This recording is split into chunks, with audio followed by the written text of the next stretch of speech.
Hey guys, welcome back to the channel. It's FPL Maverick, and today is all about the early deadline game week 14 team. Now, if you're on Wildcard, or if you just want to know who the best assets are going forward, you're in the right place. So yeah, let's get into it. So let's start with Sanchez in goal. Now at 4.7 million, he is a decent asset. Chelsea don't have the worst defensive record, and they've got some good fixtures upcoming. But if I'm perfectly honest, if you can afford David Raya is the way to go in the goalkeeper position, in my opinion. Okay, so first of our three defenders is Gabriel, 6.2 million, plays for Arsenal. Attacking threat, clean sheet possibility. I mean, Arsenal look back to their old ways, as it seems. They do have Manchester United next, but if I'm honest, I am backing Gabriel to do a little something in that. If it's not a clean sheet, the set pieces, they're so dangerous, there's always a possibility. Next, we've got Ryan Aït-Nouri, 4.9 million. He's an absolute gem of a player. Unbelievable fixtures coming up, and offers an amazing attacking return potential.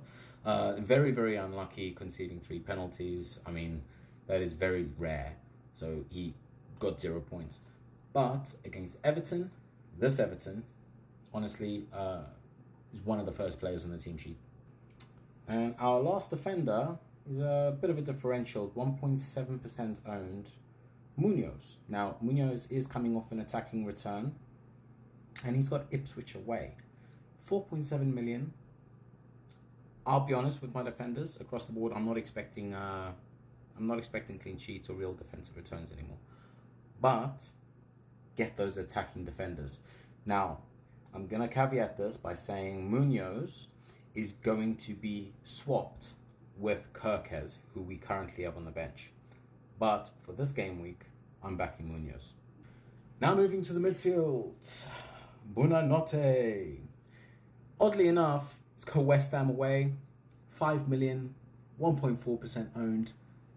He's a bit of a punt, if I'm perfectly honest, and I'm not planning on keeping him long term. He is pretty much going to be moved out for Evan Nielsen next week because Bournemouth's fixtures get so much better. But this week, I'm backing Buonanotte to do a little something, so we'll see how that goes. And now where this team shines is in this heavy midfield. We've got Cole Palmer, who has been on fire, and with Southampton next, if you don't have him, you need to get him. 4 returns in his last 4 home games. He's undeniable.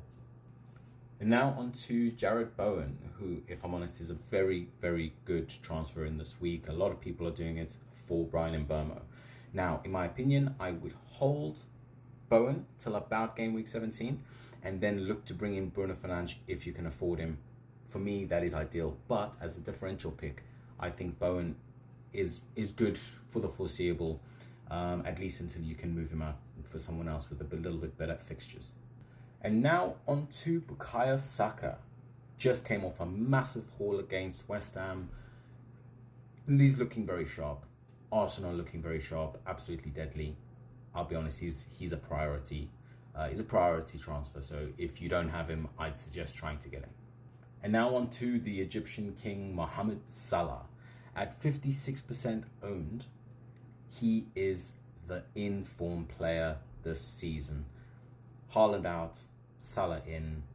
I'll be honest, if you don't have him, he is a killer. He's a rank killer. If you don't have Salah, you need Salah in your team. Whether it's for his captaincy or just to have him, I'll be honest, Salah is up there with the most important player to have at this moment in FPL. Now on to Cunha. With 7 goals, 3 assists in his first 13 games. He's in absolutely crazy form, and with the fixtures they have upcoming, honestly, he is definitely one to look at. Now on to Nicholas Jackson. Now, there's been a lot of talk of Isak out, Jackson in.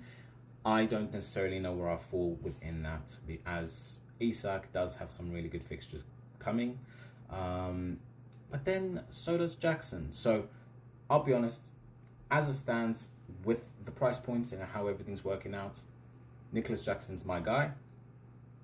With 8 goals, 3 assists in 13 games, he's looking very, very good this season.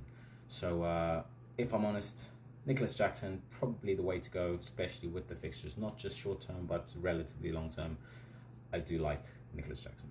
Okay, now we're moving on to the bench. So our starting goal, we've got Fabianski, who has really done quite well for us recently. 19% owned, with Areola being out originally. He took over, and now he looks like he actually is taking the top spot. I'd say, as far as Fabianski is concerned, though, nothing's guaranteed. So he's just an in-case player. Make sure the goalkeeper that you've got is the goalkeeper that you're going to play week in, week out. And then we've got Greaves. Now, with Greaves, if you can afford to have Leif Davis or Wan-Bissaka, I would go Leif Davis or Wan-Bissaka, and even better, Ola Aina.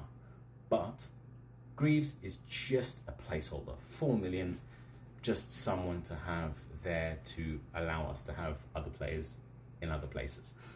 Then we've got Kerkez. Now, Kerkez has Tottenham at home. At 4.4 million with 1.9% owned, he is a great differential pick moving forward, as his fixtures coming up are going to be brilliant. Likewise with Evan Nielsen. Now, Evan Nielsen's just come off a return. 6 million, 2.2% owned, differential pick there. Obviously, he's got Tottenham, so the way we've set the team up is we had Buonanotte in instead. But if you like Evan Nielsen against Tottenham, go Evan Nielsen over Buonanotte, and there you've got a top team. So this is what the team's looking like at the moment as far as wildcard draft. Let me know what you think. What would you do differently? And yeah, we'll see you in the next one. Peace.